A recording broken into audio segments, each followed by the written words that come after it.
O Senhor Jesus nos ensinou: no mundo tereis aflições. Ele diz: mas tende bom ânimo. Em outras palavras, ele estava dizendo: não deixe as circunstâncias ditar o seu ânimo. Há outra realidade que pode governar você.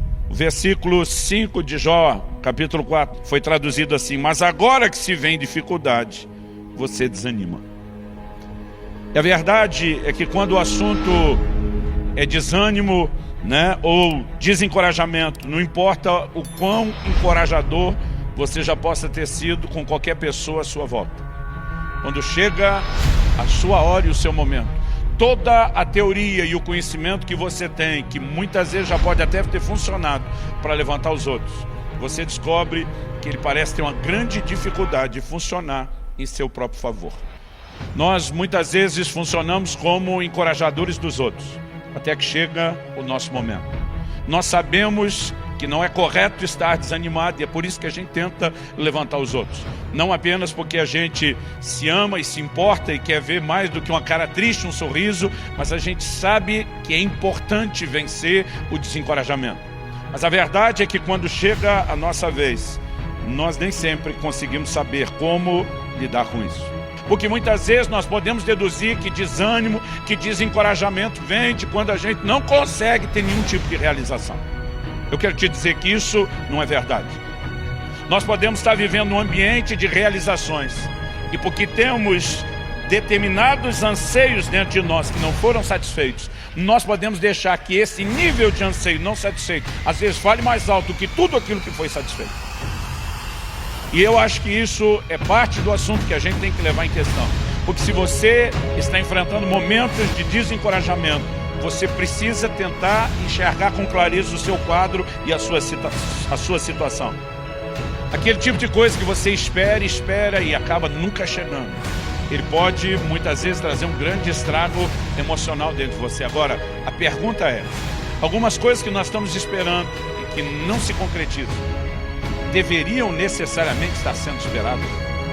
Há coisas que são parte de uma promessa de Deus, de um sonho que Deus colocou no nosso coração.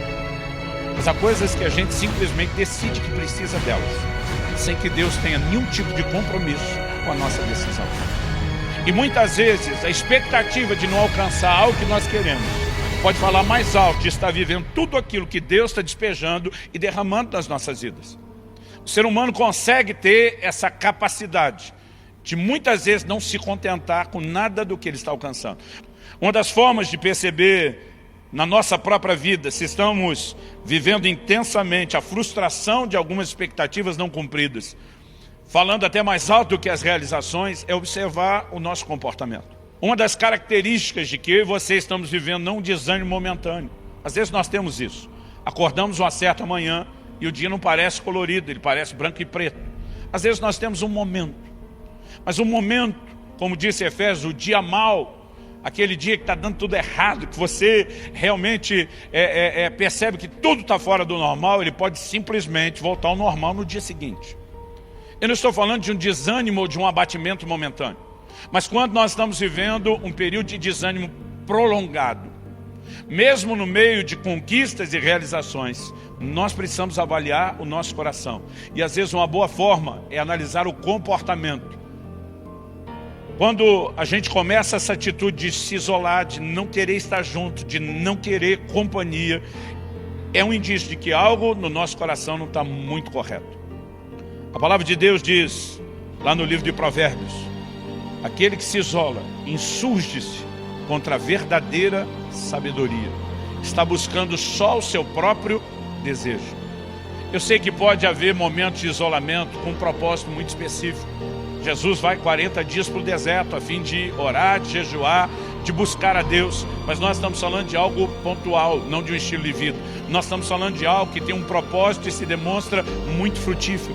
Mas muitas vezes, quando simplesmente estar com os outros já não está nos fazendo bem, isso deveria ser um alerta de que algo no nosso coração merece a nossa atenção, merece o cuidado. Há algumas cavernas emocionais nas quais eu e você entramos e também nos fechamos. É aquele momento onde a gente já não quer ver gente, onde a gente já não quer ver a luz, onde a gente já não quer ver nada e nem ninguém.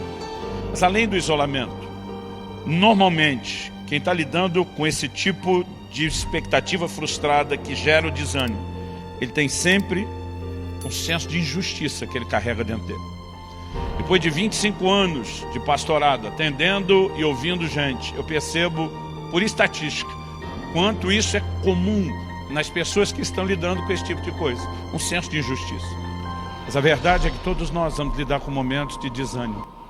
E a pergunta é, o que é que nós vamos fazer com eles? Todos nós já vivemos momentos de crise e dificuldade. Mas quando você olha alguém que já cresceu, às vezes você não consegue lembrar daquele histórico. Um dia meu filho, bem criança, ele falou: pai, a sensação que eu tenho quando eu olho para você é que você não tem medo de nada. Eu falei: por quê? Ele falou: porque você nunca demonstra medo. Eu falei: filho, deixa eu te explicar uma coisa, corajoso não é o que não tem medo. Corajoso é o que vence seus medos. Se você perguntar se o pai é corajoso, eu vou dizer sim. Se você perguntar se eu tenho medo, eu também vou dizer sim. E como eu posso ter medo de ser corajoso? Eu venço eles, eu luto contra eles. Nenhum de nós, irmão, vai estar num lugar onde não precisa lutar contra o desânimo.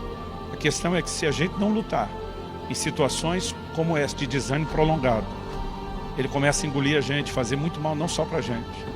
Atitude de isolamento fazem mal para os que estão à nossa volta e que não tem culpa de nada. Todo desânimo prolongado tem a grande possibilidade de te colocar num lugar pior, de depressão, e no outro, pior ainda, de não mais querer continuar vivendo. E Deus está dizendo para Elisa: é você que tem que sair da caverna que você se enfiou. Eu vou intervir na sua vida, mas você toma essa decisão. Então, hashtag fica a dica para você que está lidando com isso nesse momento, de tomar a sua decisão, sabendo que vai poder contar com a ação e com a intervenção de Deus.